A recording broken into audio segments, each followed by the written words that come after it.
Abiantara suci Om kesama Mahadewa Sarwa parani kita angkara Mamuja sarwa papidya Walaya suasadi siwa Om kesantauya kaiku dosa Kesantauya wajiku mamu Santauya manaswa Permadat kesamam Om Santi Om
Om Swastiastu.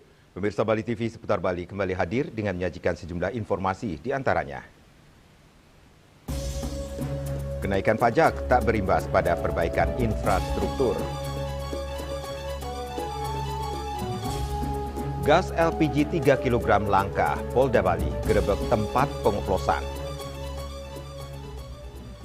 Jangan lewatkan juga informasi menarik lainnya yang sudah disiapkan tim redaksi kami. Bersama saya, Madis Kudenkarang, inilah Seputar Bali selengkapnya.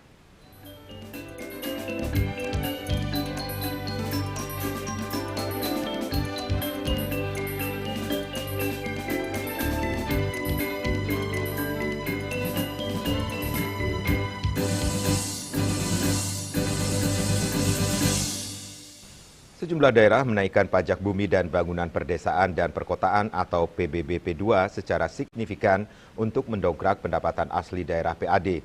Namun, kenaikan pajak dinilai menyulitkan masyarakat di tengah perekonomian yang lesu, terlebih kenaikan pajak tidak berimbas pada perbaikan infrastruktur maupun penanganan permasalahan sampah dan kemacetan.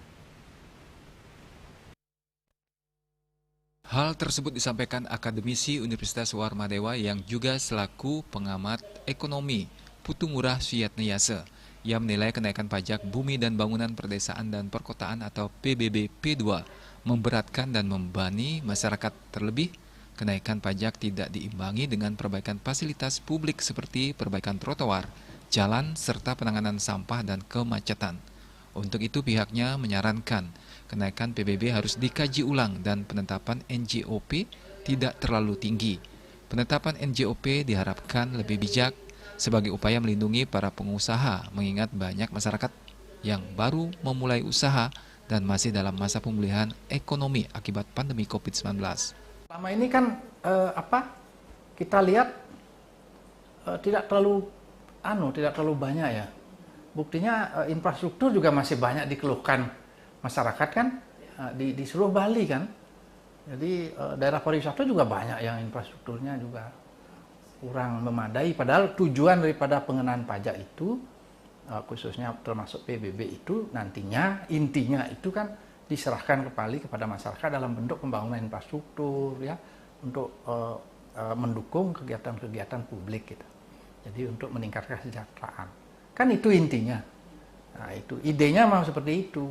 Nah, tapi sekarang kita lihat kenyataannya kan tidak seperti itu. Sampah saja susahnya bukan main. Sama kemacetan. Nah, kemacetan itu apalagi. Nah, kan kita yang sederhana aja lah, jangan terlalu jauh-jauh. Itu juga masih bermasalah.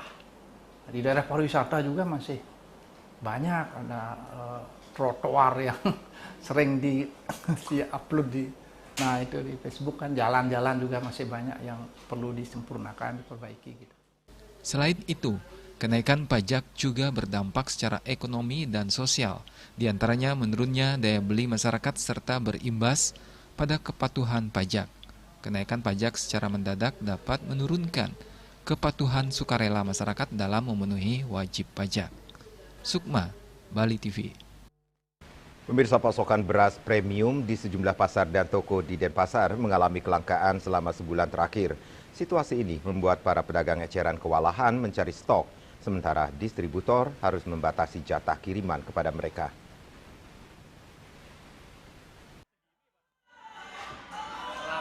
Kelangkaan ini dipicu oleh berkurangnya distribusi beras premium dari pabrik, terutama yang berasal dari Pulau Jawa. Akibatnya merek-merek beras premium yang sudah dikenal di Bali sulit ditemukan di pasaran.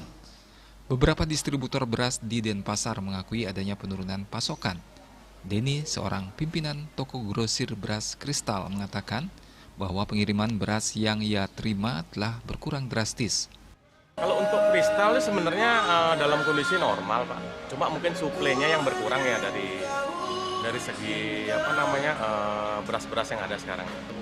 Yang biasanya saya order sih per 3 hari, Pak ya. Kalau sekarang ya saya harus membuat setiap hari pengorderan nih, karena dari segi stok barang itu tuh terbatas dia, Pak. Kalau untuk pabrik sih, Pak. Sekarang order per hari nggak sampai sih 10, Pak. 10 ton, nggak sampai 10 sekarang, paling 7 ton. Biasanya berapa? Biasanya lebih dari 10. Untuk berkurang tuh kira-kira dari 1,5 bulan, 2 bulan sampai 1,5 bulan yang kemarin. Semua merek beras, semua brand beras. Hampir rata-rata seperti itu. Hal senada juga diungkapkan oleh Ibu Lili, pemilik CP Sumber Pangan. Ia mengungkapkan bahwa distribusi beras ke tokonya belakangan ini tersendat. Ia pun mengaku tidak tahu pasti penyebab dibalik pengurangan pasokan ini. Untuk saat ini distribusi beras agak tersendat ya Pak ya. Jadi tidak tahu kendala sebenarnya dari selip atau pabrik beras, tapi yang biasanya kita bisa dapat satu merek itu 10 ton, itu berkurang menjadi antara 2 sampai 3 ton lah paling banyak, itu per merek. Kalau sekarang 2 ton itu bisa jadi 1 hari dapat tiap hari maksudnya, tapi bisa juga 2 hari sekarang. Saya nggak bisa ngirim ke grosir-grosir yang biasanya order 1 sampai 2 ton, otomatis saya tidak bisa berikan itu, jadi lebih mengutamakan kepada pembeli yang eceran. Itu pun mungkin ya pedagang yang kesini mau beli 10 kampil ya, 10 karung, bisa jadi kita hanya kasih 2 karung. Dampak dari berkurangnya pasokan ini langsung dirasakan oleh para pedagang eceran. Beberapa pedagang di Pasar Anyarsari Denpasar mengaku kesulitan mendapatkan beras premium. Bahkan, untuk memenuhi permintaan pelanggan, mereka harus berkeliling ke berbagai toko dan distributor. Kadang 3 hari baru saya dapat 5, yang 25 kilo itu 5 sak dikasih.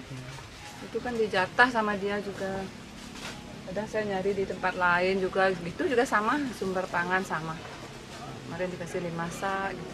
Sama. Hanya saya tiap hari kadang keliling anak buah suruh nyari-nyari di mana ada tak beli. Lagian harganya kan mahal sekarang.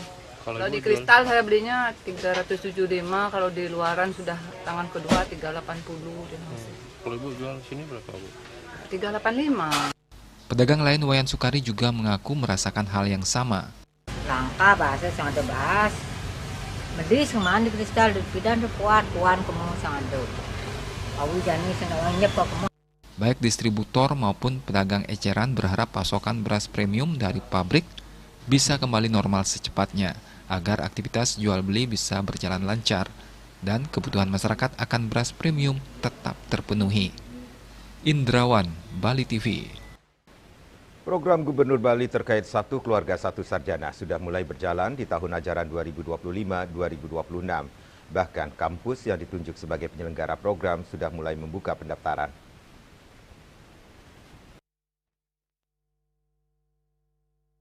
Upaya Gubernur Bali untuk mencetak SDM Bali unggul menuju Indonesia Emas 2045 sudah dilakukan dengan program Satu Keluarga Satu Sarjana. Bahkan Gubernur Bali sudah menunjuk kampus di Bali sebagai penyelenggara program Satu Keluarga Satu Sarjana. Salah satunya yakni UPMI Bali yang sudah mulai membuka pendaftaran. Rektor UPMI Bali, Profesor Made Suwarto menyatakan, masyarakat sudah mulai mendaftarkan diri untuk mengikuti program ini. Syaratnya yakni dalam 1 KK tidak ada yang memiliki gelar sarjana dan pihak kampus akan mendapatkan rekomendasi dari Bendesa setempat. Untuk sejauh ini, UPMI sudah melakukan sosialisasi ke masyarakat agar informasi terkait program ini diketahui oleh masyarakat luas. Di mana di keluarga itu sama sekali tidak ada sarjana, itu syarat yang paling utama. Ketika itu sudah dalam satu keluarga itu tidak ada sarjana, tidak ada dalam satu keluarga itu, ya, maka yang dicari berikutnya adalah keluarga tidak mampu dari segi ekonomi. Berikutnya adalah punya kemauan keras untuk maju, punya komitmen. Nah, itu akan direkomendasi oleh Bendesa. Sampai sejauh ini kami sudah melakukan sosialisasi terkait dengan itu. UPMI kami menawarkan atau mendapat kuota 100 yang saya statusnya kalau tidak salah ada 5 perguruan tinggi. Ya. Nah, itu kuota 100 adalah kuota yang tertinggi. Sampai saat ini kami sudah melakukan itu dan sudah belum direspon maksimal oleh masyarakat. Nah, saya menyampaikan hal itu, silakan cek di Google kami, datang langsung ke kampus Universitas PGRI Mahadéwa Indonesia. UPMI membuka pendaftaran untuk 100 kuota. Untuk itu masyarakat diharapkan bisa memanfaatkan kesempatan ini guna mewujudkan SDM Bali yang andal. Desa Aryani, Bali TV. Pemirsa, peluncuran makan bergizi gratis MBG telah dimulai di beberapa kecamatan di Buleleng. Setelah Kecamatan Seririt dan Busung Biu, giliran Kecamatan Buleleng yang mulai luncurkan MBG untuk anak sekolah dari TK hingga jenjang SMA.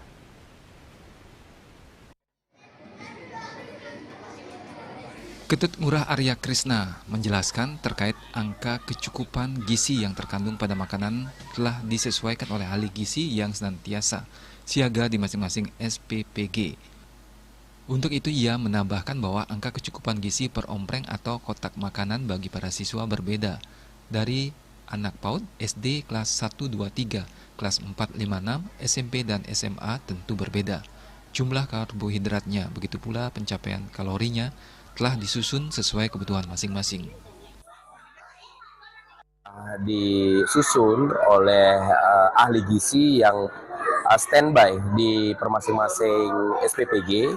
Jadi untuk takaran gizi itu disesuaikan dengan jenjang umur, baik tingkat PAUD, TK, SD kelas 1, 2, 3, kelas 4, 5, 6, dengan juga SMP, SMA, SMK.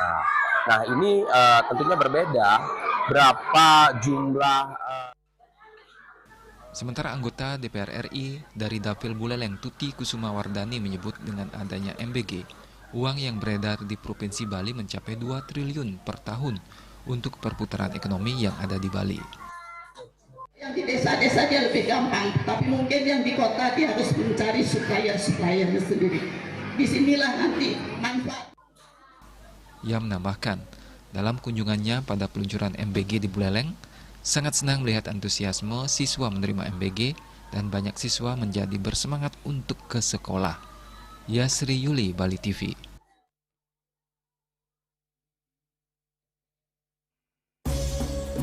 Gas LPG 3 kg langka, Polda Bali gerebek tempat pengoplosan. Kami segera kembali dengan laporannya.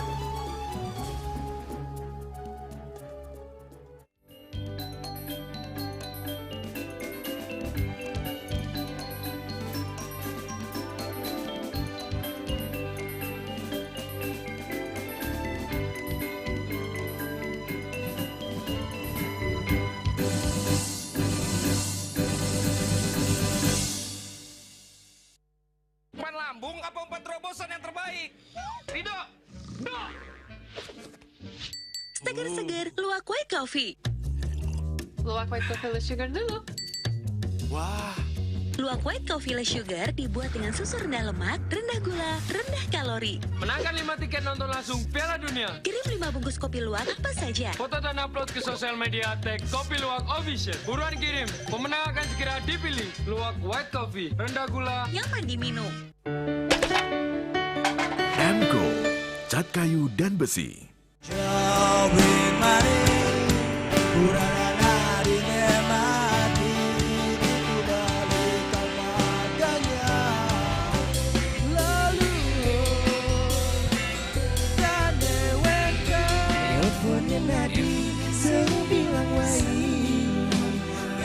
Semangat mengkuli kota Paris edot engi bertu sing ngelah pipes.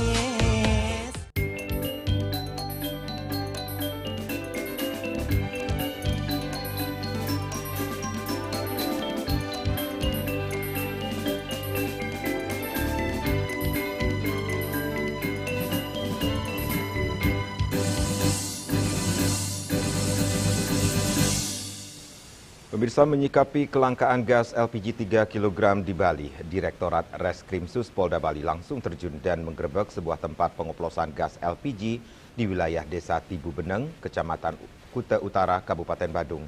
Tempat pengoplosan ini telah beraksi sejak tahun 2023.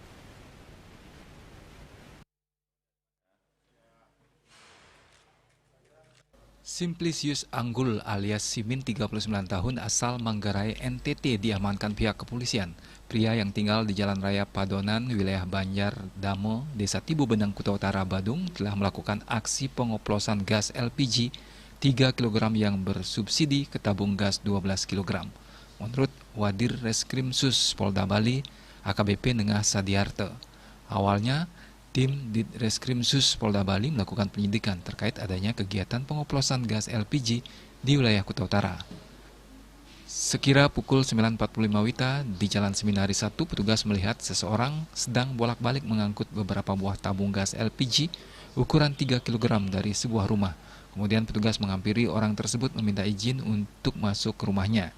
Di lahan kosong yang ada di belakang rumahnya, petugas menemukan beberapa tabung gas LPG ukuran 3 kg dalam keadaan kosong dan tabung gas LPG ukuran 12 kg dalam keadaan berisi gas LPG. Di sebelah tabung gas tersebut juga terdapat es batu yang berserakan. Lalu petugas menginterogasi Simplicius yang mengaku bahwa dirinya baru selesai melakukan pengoplosan gas LPG. Lalu pelaku mengambil dan menunjukkan pipa besi yang digunakan sebagai alat untuk pengoplos LPG. Selanjutnya, pelaku dan barang bukti dibawa ke kantor Diskrimsus Polda Bali guna proses penyidikan lebih lanjut. Yang pertama adalah respon daripada Direktorat Kriminal Khusus Polda Bali terhadap isu kelangkaan gas LPG. Nah, terhadap respon itu, Pak Direktur mengeluarkan surat memerintahkan ya Kasubdit 4 untuk melakukan kegiatan penyelidikan. Hinggalah terbitlah surat perintah penyelidikan itu dengan beberapa target yang sudah dikantongi oleh penyelidik sehingga menentukanlah orang ini melakukan perbuatan mengoplos.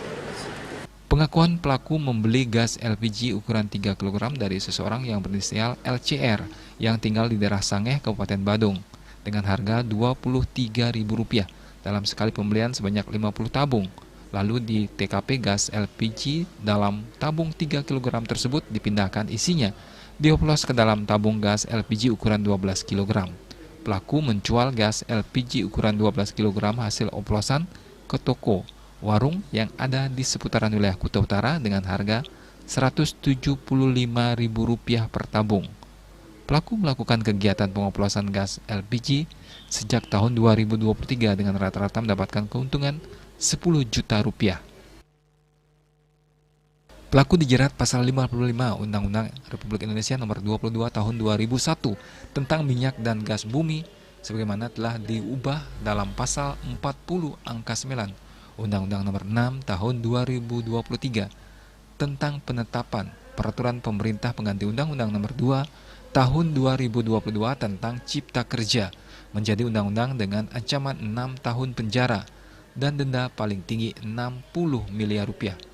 Raiswantara, Bali TV. Keberadaan transportasi berbasis online sering disebut sebagai biang kerok terjadinya kemacetan lalu lintas di Bali, terutama di kawasan wisata seperti di Canggu, Kuta, Sanur, dan Ubud. Tapi benarkah transportasi online penyebab utama kemacetan di Bali? Berikut liputannya untuk Anda.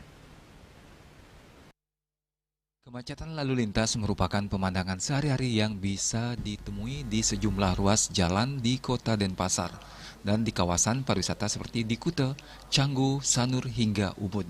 Selain akibat meningkatnya volume kendaraan dan sempitnya jalan-jalan di Bali, sebagian orang mengatakan bahwa penyebab kemacetan karena terlalu banyaknya transportasi online yang beroperasi. Namun menurut pengamat transportasi yang juga Ketua Masyarakat Transportasi Indonesia (MTI), Imade Rai Ridarte, volume kendaraan di jalan tidak hanya diisi oleh transportasi online. Banyak juga kendaraan-kendaraan pribadi lainnya yang melampaui ambang batas kapasitas jalan. Di samping itu, kemacetan disebabkan karena banyak pengendara termasuk pengemudi transportasi online yang tidak mengindahkan rambu-rambu lalu lintas dalam berhenti atau menaik turunkan penumpang sehingga mengganggu kelancaran lalu lintas. Transportasi online ini sistem operasionalnya kan tentu berdasarkan atas aplikasi. Jadi ada permintaan dari pengguna melalui aplikasi yang ada, melalui smartphone-nya ataupun dengan gadgetnya, katakan seperti itu. Tentu ini baru akan melakukan penjemputan pada titik penjemputan terhadap penumpang yang melakukan pesanan lewat aplikasi. Nah, yang terjadi sekarang masyarakat melihat bahwa kendaraan-kendaraan online ini, baik itu sepeda motor maupun mobil ya, ini berhenti atau menunggu penumpang pada tempat-tempat yang sebetulnya sudah cukup ramai dan padat, bahkan di tempat-tempat yang dilarang untuk jangankan parkir, berhenti juga dilarang. Nah, ini mungkin yang dilihat oleh masyarakat menjadi penyebab terjadinya kemacetan. Rai Ridarte menambahkan pemerintah telah berupaya melakukan pembatasan jumlah layanan yang dikelola aplikator, sehingga tidak terjadi layanan yang berlebih atau oversupply. Pemerintah diharapkan segera melakukan studi untuk analisis terkait jumlah kuota yang layak diberikan kepada aplikator untuk beroperasi di wilayah Bali. Tentu ada batasnya sehingga terjadi persaingan yang sehat, kemudian tidak terjadi over supply atau layanan yang berlebih, sehingga ini menyebabkan adanya waktu tunggu dari mereka ya, bukan waktu tunggu dari pengguna, karena semakin banyak persediaan tentu dengan jumlah permintaan yang terbatas tentu banyak kendaraan yang harus menunggu, dan ini yang menjadi penyebab kenapa mereka lama menunggu di tempat-tempat parkir atau tempat-tempat yang bahkan dilarang untuk parkir. Keberadaan transportasi online tetap dibutuhkan masyarakat karena memiliki banyak kelebihan dibandingkan transportasi umum konvensional, baik dari segi waktu tunggu dan kepastian harga yang sudah tertera dalam aplikasi. Eka Yana, Bali TV.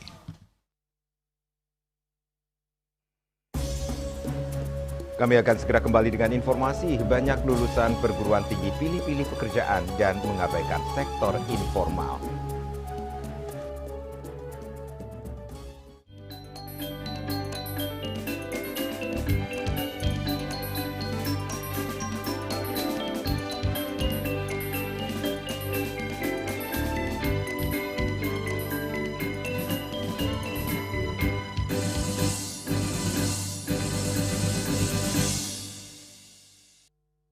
Lambung apa umpan terobosan yang terbaik? Ridho! Do! Seger-seger luwak white coffee. Luwak white coffee less sugar dulu. Wah. Luwak white coffee less sugar dibuat dengan susu rendah lemak, rendah gula, rendah kalori. Menangkan 5 tiket nonton langsung Piala Dunia. Kirim 5 bungkus kopi luwak apa saja. Foto dan upload ke sosial media tag Kopi Luwak Official. Buruan kirim, pemenang akan segera dipilih. Luwak white coffee, rendah gula, nyaman diminum. Loh, Bang nak beli lebihan lo. Hah, kuda bang ni? Mina. Okey, ter. Woi, Dara! Mi burung Dara ayam bawa. Mi jok, meja ni. Nyak no. Mi burung Dara lalah manis. Lugat, ngedek. Nyak saja. Mi burung Dara goreng ori. Jalan San khas Indonesia. Nyak gaji lo. Mi burung Dara goreng pedas. Lengis tabiane ngamplok. Burung Dara instan. Mi legend ada bumbune. Papat rasane lebih merasa. Mi burung Dara. Jane sing kodak-kodak.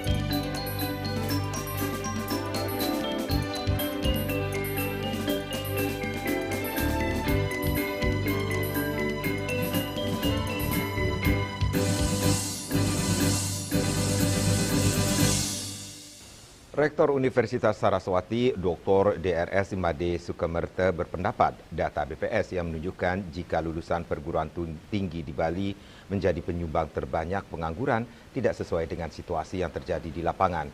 Dari pengamatannya, salah satu faktor tingginya PT di Bali karena banyak lulusan perguruan tinggi masih pilih-pilih pekerjaan dan mengabaikan sektor informal.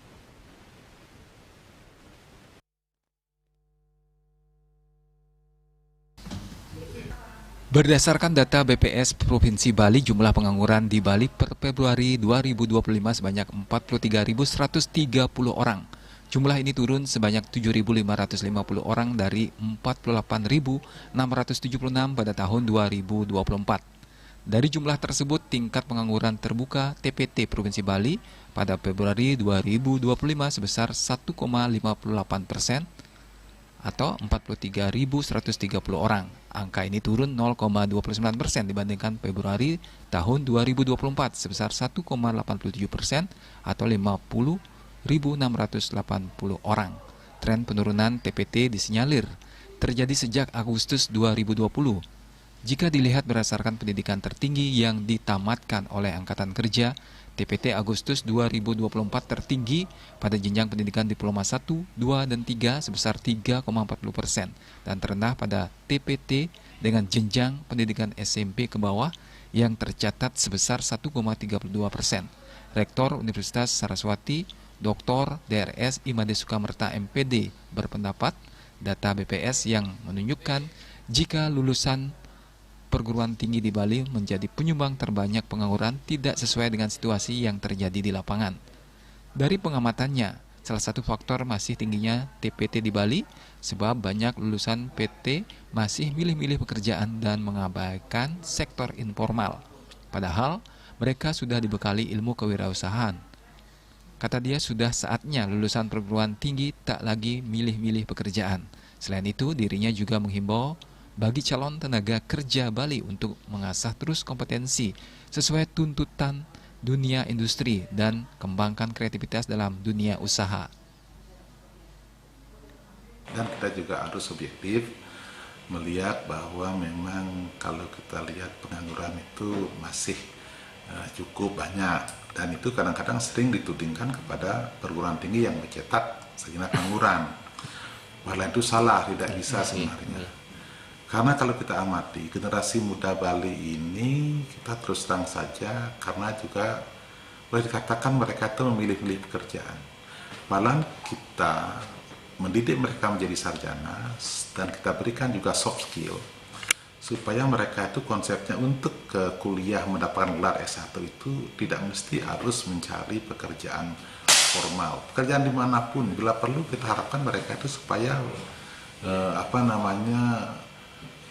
dari kuliah itu kita sudah bekali mereka itu setelah tamat supaya mempunyai jiwa entrepreneur. Bukankah Indonesia ini kalau lihat dari penduduknya kita masih di bawah 2% yang mempunyai jiwa entrepreneur. Lalu saja mereka itu dengan bekal sarjana, kemampuan mereka, yaitu kompetensinya sudah diberikan juga soft skill supaya mereka itu berpikir jauh bahwa pekerjaan itu di mana saja, jangan memilih pekerjaan, saya kira itu tidak menimbulkan. Untuk membekali lulusannya, menurut Sukamerta, tak sedikit perguruan tinggi termasuk Unmas mengembangkan skill kewirausahaan bagi lulusannya.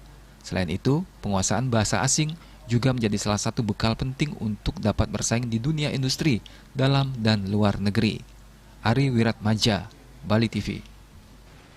Untuk menekan jumlah angka pengangguran, perguruan tinggi memiliki peranan besar. Tidak hanya mampu melahirkan lulusan sebagai pencari kerja, tetapi perguruan tinggi harus mampu mencetak lulusan yang memiliki keterampilan berwirausaha untuk ikut mengurangi angka pengangguran.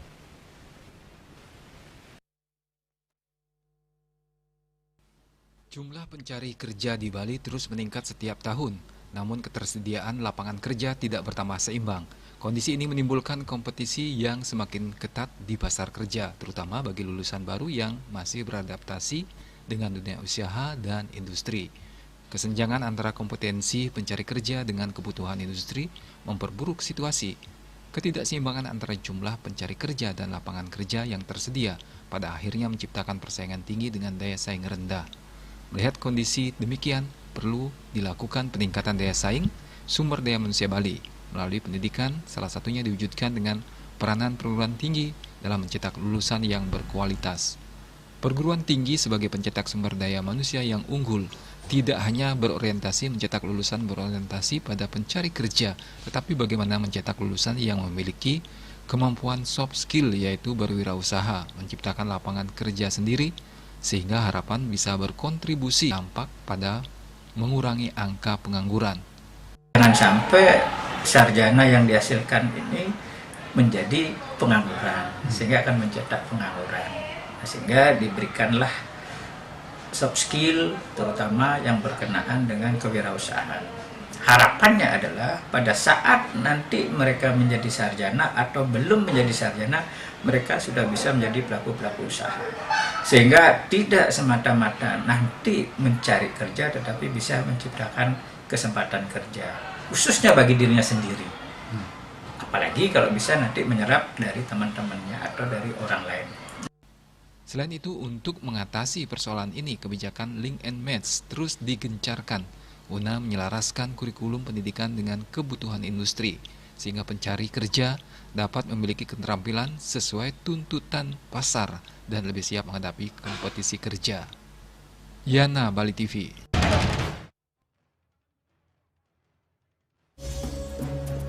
Di demo soal tunjangan hingga dituntut bubar, Dasko sebut DPR akan introspeksi. Kami segera kembali dengan informasinya.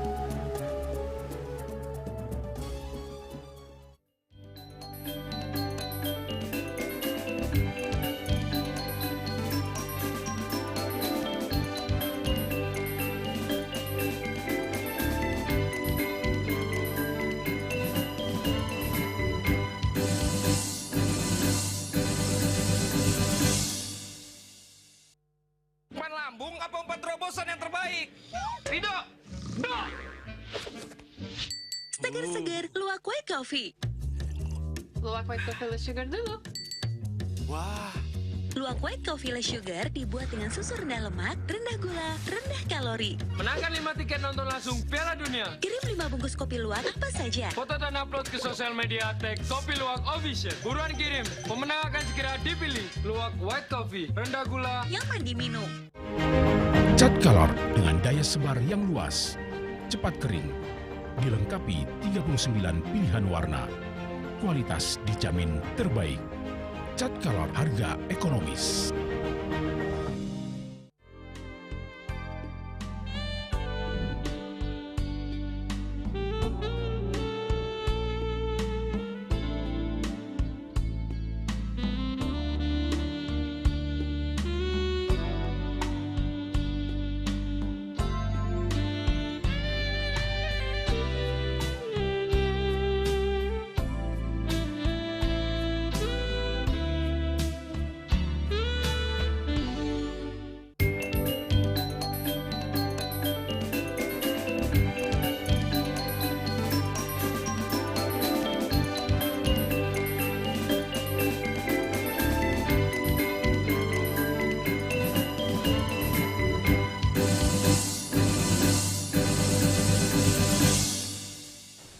Wakil Ketua DPR Supmi Dasko Ahmad mengatakan DPR mempersilahkan masyarakat menyuarakan aspirasinya ke DPR asalkan tertib.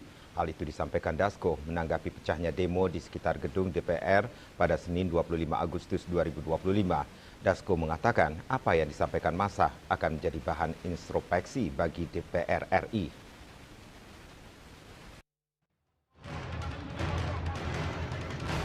Aksi unjuk rasa di depan gedung DPR RI dan sekitarnya pada Senin 25 Agustus 2025 yang menuntut dibatalkannya tunjangan anggota DPR sempat berlangsung ricuh. Aksi diwarnai saling lempar dan tembakan gas air mata oleh aparat kepolisian yang berusaha memukul mundur para demonstran. Aksi ini dilatar belakangi isu kenaikan berbagai tunjangan anggota DPR RI. Salah satunya yang paling fantastis adalah kenaikan tunjangan rumah mencapai 50 juta rupiah per bulan. Masyarakat menilai kenaikan itu sangat tidak wajar di tengah kondisi sebagian besar masyarakat Indonesia yang sedang menghadapi berbagai persoalan ekonomi dan bahkan ada yang tidak memiliki tempat tinggal yang layak.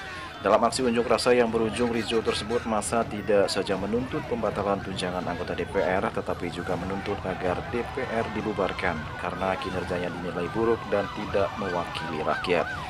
Menanggapi adanya aksi dan tuntutan yang ditujukan kepada DPR, Wakil Ketua DPR RI Supmi Dasko Ahmad mengatakan jika DPR mempersilahkan masyarakat untuk menyuarakan aspirasinya ke DPR asalkan dilakukan secara tertib.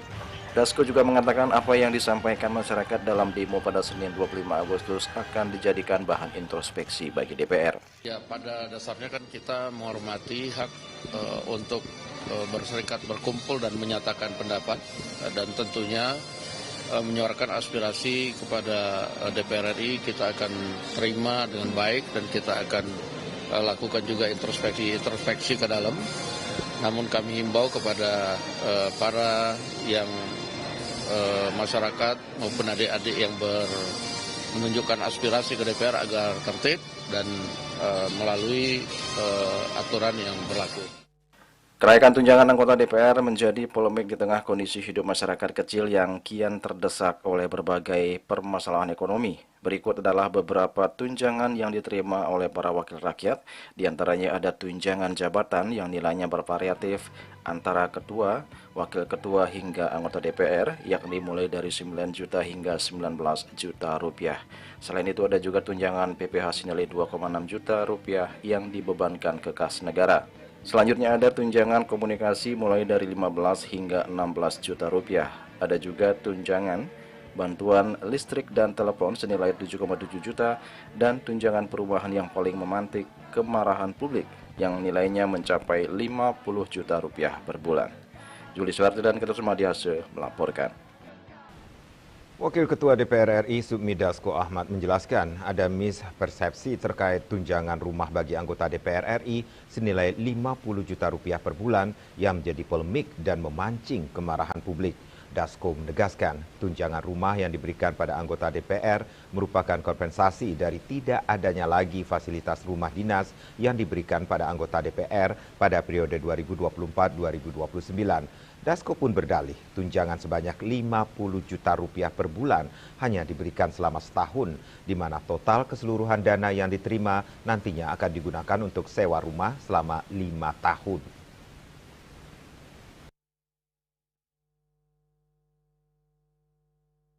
Wakil Ketua DPR RI Supmi Dasko Ahmad kembali mengklarifikasi dan menjelaskan secara rinci terkait polemik tunjangan rumah anggota DPR RI sebesar 50 juta rupiah per bulan.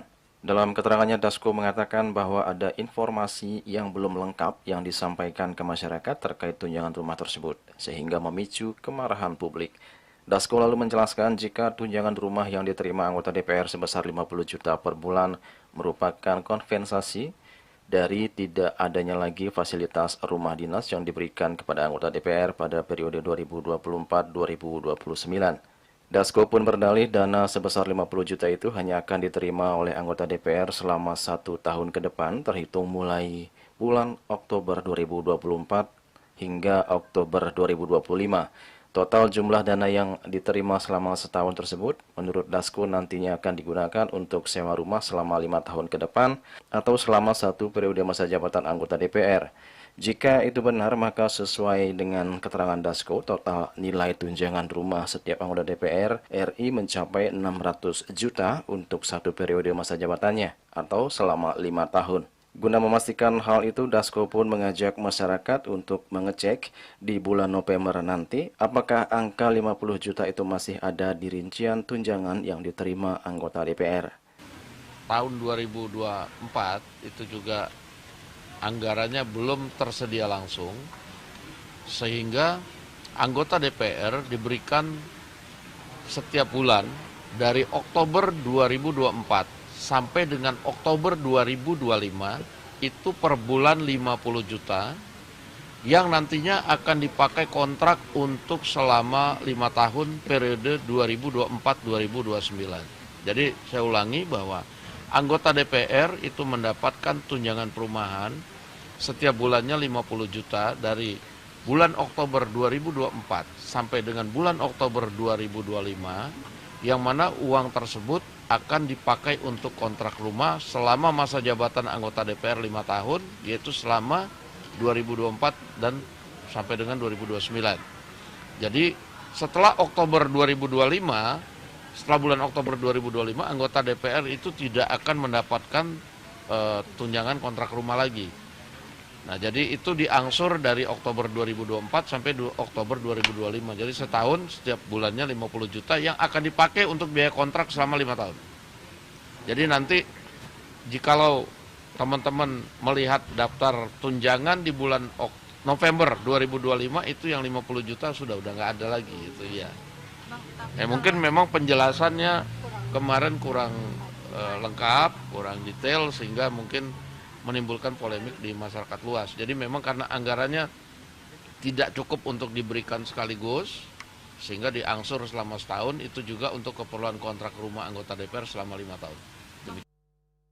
Apa yang disampaikan Dasko sangat bertolak belakang dengan yang disampaikan rekan sesama pimpinan DPR lainnya, yakni Adis Kadir. Dalam keterangannya kepada awak media, beberapa hari lalu Adis menjelaskan tunjangan rumah yang diterima anggota DPR sebesar 50 juta rupiah per bulan masih kurang jika dibandingkan biaya kontrak rumah di sekitar Senayan yang mencapai 3 juta per hari.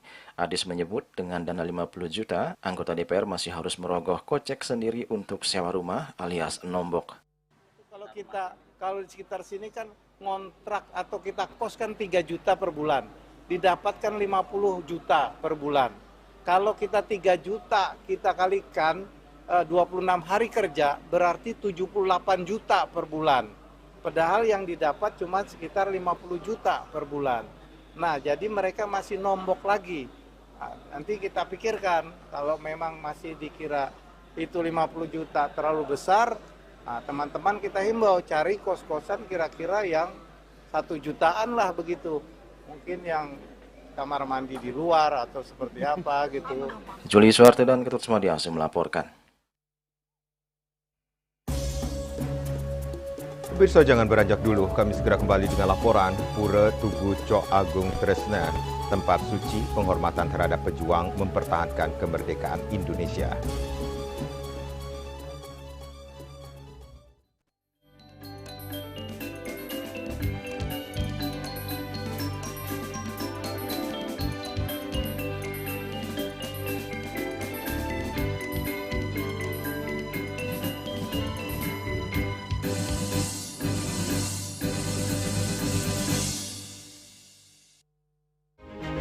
Cat Color dengan daya sebar yang luas, cepat kering, dilengkapi 39 pilihan warna.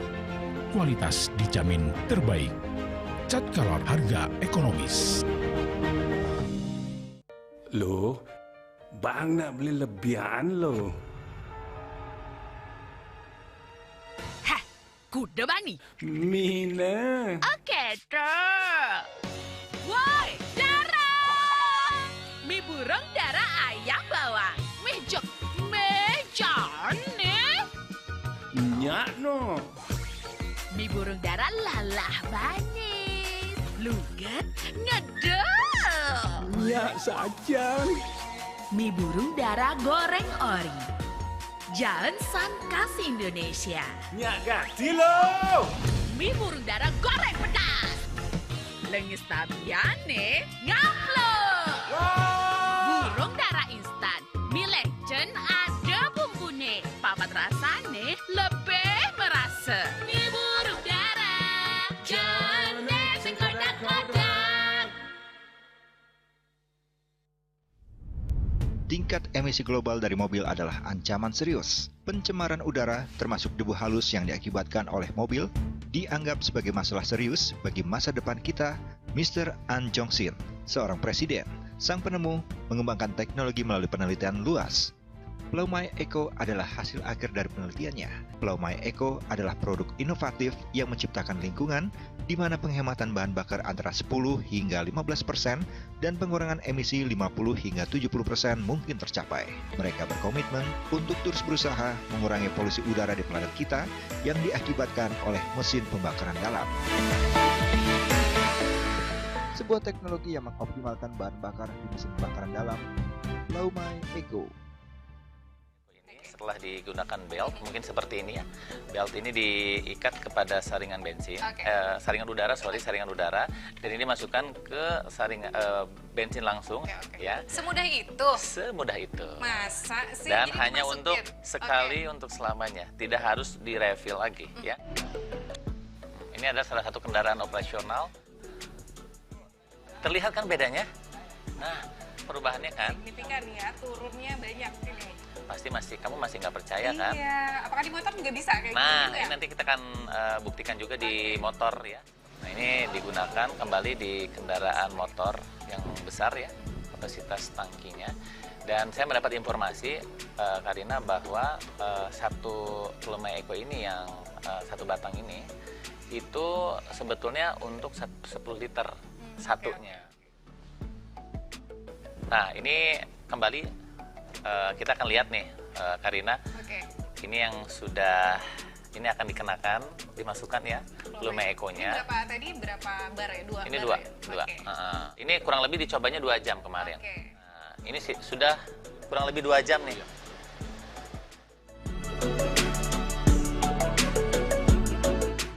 Sebuah teknologi yang mengoptimalkan bahan bakar di mesin pembakaran dalam.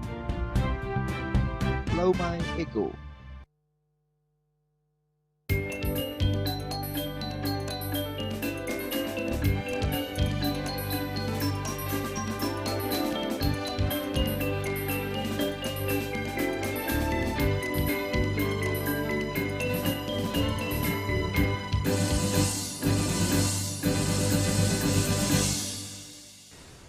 Pemirsa, Pura Cok Agung Tresna di Desa Sobangan Mengui memiliki sejarah yang unik dan erat kaitannya dengan perjuangan seorang pejuang Bali.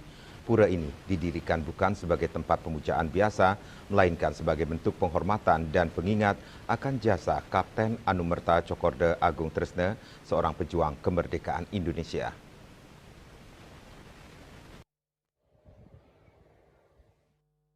Tugu atau bisa juga disebut Pura Cok Agung Tresna, Desa Sobangan dikenal sebagai salah satu basis perjuangan kemerdekaan pada masa revolusi fisik.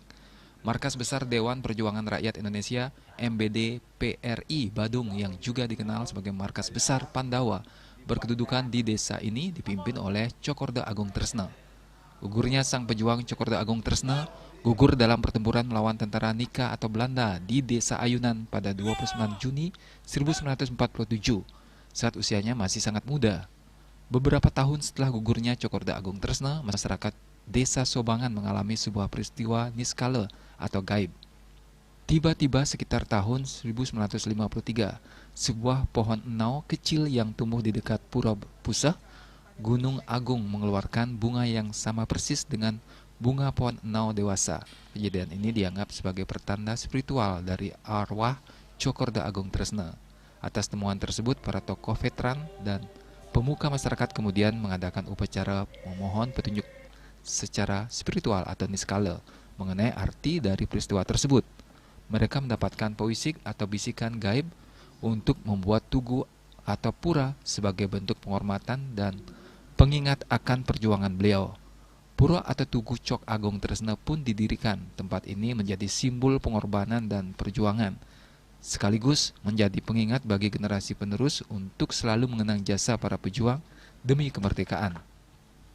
Pemuda Pancamarga yang juga tokoh Desa Sobangan, Iketut Sudatmaje, berharap beliau, Cok Agung Tresno, selayaknya diusulkan sebagai pahlawan nasional.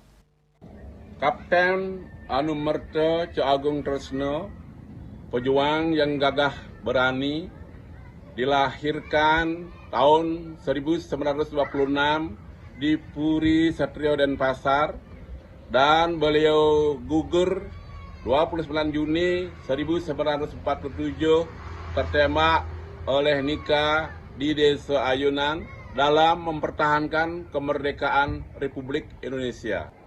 Setelah gugurnya beliau, kemudian di tahun 1993 itu ada kejadian unik atau ajaib, yaitu di sekitar areal monumen ini, ya tepatnya di areal Jabapura Pusah, Gunung Agung, itu tumbuh pohon enau yang umurnya masih sejengkal dan berbunga.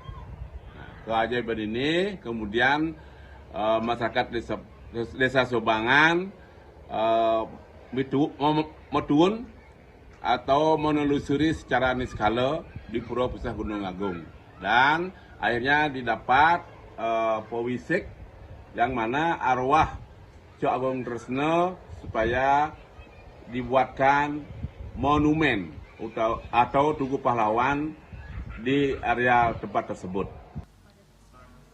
Pura ini menjadi bukti bahwa semangat perjuangan Kapten Cokorda Agung Tresno tetap hidup dan dihormati oleh masyarakat Desa Sobangan, bahkan melalui cara spiritual dan budaya yang sangat kental di Bali yang piodalannya jatuh setiap Rahina Purnama Kapat. Indrawan, Bali TV. Pemirsa, di kawasan Denpasar Timur, warga sudah akrab dengan nama Bapak Yanto. Dia adalah penyandang disabilitas yang sejak puluhan tahun menjadi tukang servis berbagai barang elektronik yang rusak. Jika dulu dia menerima pesanan, kini dia menawarkan jasa secara mobile atau keliling. Bagaimana kisahnya? Ikuti laporan berikut ini.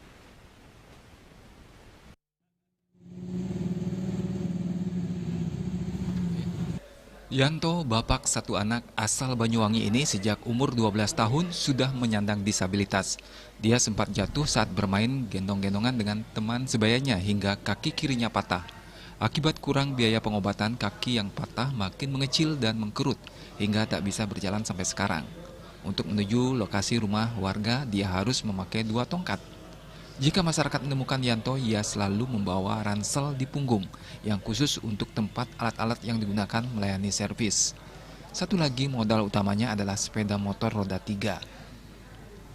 Di bagian belakang dan samping diisi tulisan promo melayani servis kompor gas, kipas angin, dan barang elektronik lainnya. Dia juga tak lupa menambahkan HP pribadi 085 333 687 3339. Ternyata ilmu elektronik dia dapatkan ketika mengikuti kursus singkat di Surabaya saat remaja. Kursus ini memang hanya untuk penyandang disabilitas agar bisa mandiri. Tujuan itu telah ditunjukkan Yanto saat ini. Ditanya soal penghasilan, Yanto yang tinggal di Jalan Sedap Malam Gang 1 ini mengaku tak seberapa. Paling banyak dapat 50.000 untuk satu konsumen. Bahkan ia seharian keliling tanpa hasil. Hanya saja banyak yang memberi dia ongkos lebih. Namun Yanto sering menolak jika alasannya kasihan sebab dia ingin dihargai sesuai kualitas pelayanan. Agak pincang Pak kaki. Ya.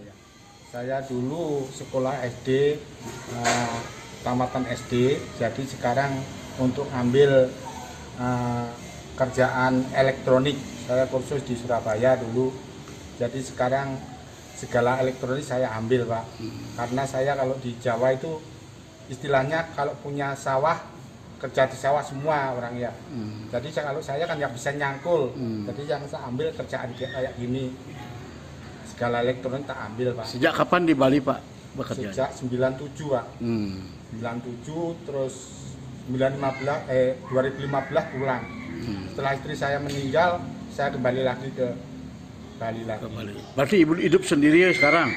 Sekarang ada pendamping lain. Oh, ada pendamping lain ya. Berapa hari setiap hari dapat pasien Pak? Nggak tentu Pak, kadang-kadang yang muter-muter dapat 50, kadang dapat 100, kadang yang nggak dapat ya, tapi ya kita berusaha aja. Iya.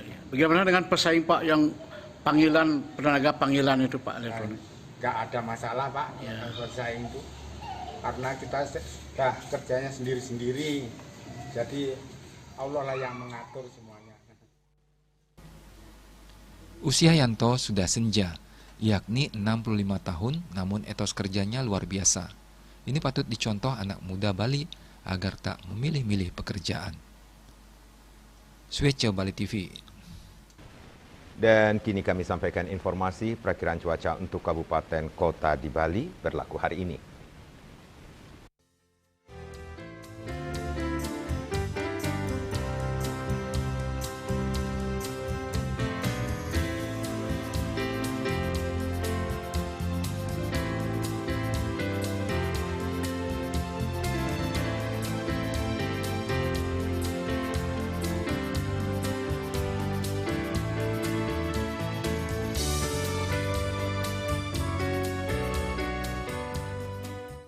Seputar Bali bersama Minyak Kapur Gadapati, Usada Bali Keluarga Sehat. Update terus informasi Anda dengan subscribe dan like YouTube channel Bali TV @newsbali.tv. Mewakili redaksi yang bertugas, saya Madi Sukedan Karang pamit undur. Terima kasih atas perhatian Anda. Sampai jumpa. Om Santi, Santi, Santi. Om.